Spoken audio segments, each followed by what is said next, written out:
Vamos conversar com o Wilde Matoso, defensor público do Estado do Rio Grande do Norte e corregedor também da Defensoria. Bem-vindo ao Boa Tarde, cidadão. Boa tarde, Robson. Boa tarde, telespectadores. Um prazer tê-lo conosco. Eu inicio a nossa entrevista conversando um pouco sobre esse caso que o mundo inteiro acabou observando, discutindo, lamentavelmente, que foi o caso onde um rapaz acabou praticando dentro do ônibus, né, atos libidinosos e acabou ejaculando, inclusive, em cima de uma mulher. Gerou muita polêmica, depois foi preso, foi solto de novo. Qual é a sua visão acerca desse fato que aconteceu e foi amplamente divulgado? Robson, é bom primeiro que se explique um pouco sobre a legislação, até para que se consiga compreender o posicionamento do juiz naquele caso específico, o posicionamento do próprio Ministério Público, até porque foi um pedido inicial da Defensoria Pública. A Defensoria Pública pediu a liberdade dele assim que ele foi preso em flagrante. O Ministério Público deu parecer favorável à liberdade e o juiz concedeu essa liberdade dele também no mesmo momento, né, que isso foi durante uma audiência de custódia. Foi uma audiência de custódia? Foi. Ao juiz não caberia nada além de ter dado uma decisão como foi dada, no caso, a liberdade dele, diante do caso que ele recebeu. Né? É bom que se frise que, infelizmente, na nossa legislação, existe um equívoco um equívoco cometido quando houve a modificação do artigo 213 do Código Penal, que trata sobre estupro, né? Esse artigo ele foi modificado. Quando ele foi modificado, houve um pudor legislativo em não querer se falar, por exemplo, em penetração, em sexo oral, e esse pudor legislativo acabou tornando esse artigo extremamente amplo, mais amplo do que deveria ser. Então, assim... Seria dando margem a muitas interpretações que deveriam estar especificadas na lei? Exato. Como, por exemplo, o crime de estupro, ele é cometido por quem, através de violência ou grave ameaça, força o cidadão, a vítima, a cometer com ele ou a conjunção carnal ou outro ato libidinoso. E essa terminologia de outro ato libidinoso ficou muito ampla. Não é?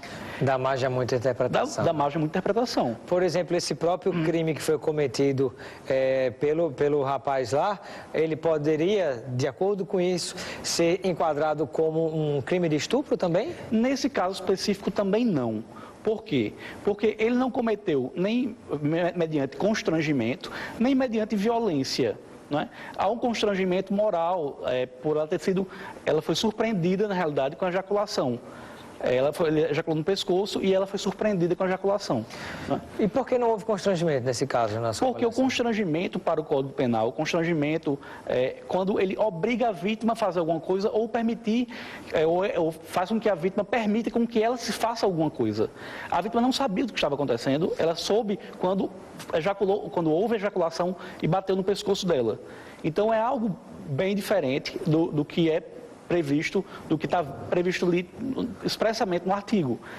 Então, assim, não seria o caso de estupro, mas a legislação anterior, ela havia, por exemplo, o ato libidinoso, tratado de forma diferenciada, não dentro do artigo do estupro, e agora não há mais. O próprio artigo, ele traz uma pena, muitas vezes, extremamente severa, se não for bem interpretado, como, por exemplo, digamos que um adolescente, um homem, um rapaz de 13 anos de idade, hoje em dia um adolescente de 13 anos de idade, muitos têm a aparência de alguém com mais idade, com 17, 18 anos, esteja num carnaval fora de época. Né?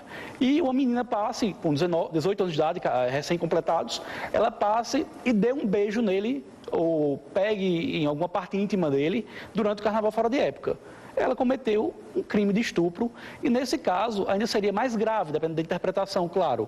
Mas ainda seria, se você interpretar o pé da letra, é um ato libidinoso, ela constrangeu, o rapaz pegou numa parte íntima dele e deu um beijo lascivo nele, e ele é menor de 14 anos de idade. Né? Então seria estupro de vulnerável, a pena mínima são 8 anos. Tem algumas coisas incríveis na nossa legislação. E nesse caso específico, o que foi que artigo, o que foi exatamente que está contido na legislação que fez com que fosse solto esse cara que fez isso e depois, inclusive, que voltou a fazer? Pois bem, o que se poderia enquadrar a conduta dele seria no artigo 61 da Lei de Contravenção, porque é uma lei extremamente antiga e, nesse caso específico, sequer prevê uma pena de prisão, prevê uma pena de multa. Né? Então, se ele não tem uma pena de prisão, se ele fosse condenado, muito menos provisoriamente. Ele era um preso provisório, né? Ele foi preso em flagrante e não tinha sido julgado ainda. Então, se julgado e condenado não caberia uma pena de prisão, imagine um preso provisório. Então, não caberia o juiz. Aí tem que se revoltar, tem que se repensar numa legislação que preveja esse crime, que preveja como crime ou que se modifique essa pena em relação à contravenção. Agora, esse caso também eu acho que é bem interessante e assim as pessoas fugiram um pouco da discussão que é algo aparente e se demonstra de forma muito clara, é um problema mental desse rapaz. Né? Ele foi preso e alguns dias depois ele voltou a cometer com o mesmo formato. Isso não é normal. O homem comum, e se pode questionar a psiquiatras, a estudiosos, ele não faria, ele não conseguiria ter ereção naquele formato, não é o normal. Uma coisa é escondido dentro da calça, ele passar e apertar uma mulher, é diferente. O formato que ele utiliza é um formato diferente. Então percebe-se que ele tem algum problema mental. Né? Isso, ações como essa, e ficou claro, ele já vem cometendo há muito tempo com esse mesmo formato. Isso chegou a aparecer no processo em algum momento, não? Na primeira vez ou na segunda vez? Ele, agora, ele falou que teve um problema, eu não tive acesso aos autos do processo, mas o que ficou público é que ele foi preso diversas vezes com situações semelhantes. Né? E agora, da última, salvo engano, ele foi preso por quê? Porque ele, sim, ele segurou, teria imobilizado as pernas de uma mulher, e teria praticado de novo, imobilizando, forçando e violentando essa mulher. Havendo, nesse caso, constrangimento. Então, né? Exato. Então, nesse caso, houve o constrangimento, houve a violência. Eu pergunto, isso de maneira geral, né? A grande parte da nossa população anda nos ônibus diariamente. E eu pergunto, que outros tipos de atos, de atitudes praticadas por homens, ou mesmo por mulheres, em relação a outros homens ou outras mulheres, ou em relação a homens praticando em relação a homens ou mulheres, eu pergunto, que outro tipo de comportamento pode ensejar uma multa ou uma penalidade mais severa, algum tipo de punição, quando ocorre dentro dos ônibus ou dentro de qualquer espaço coletivo?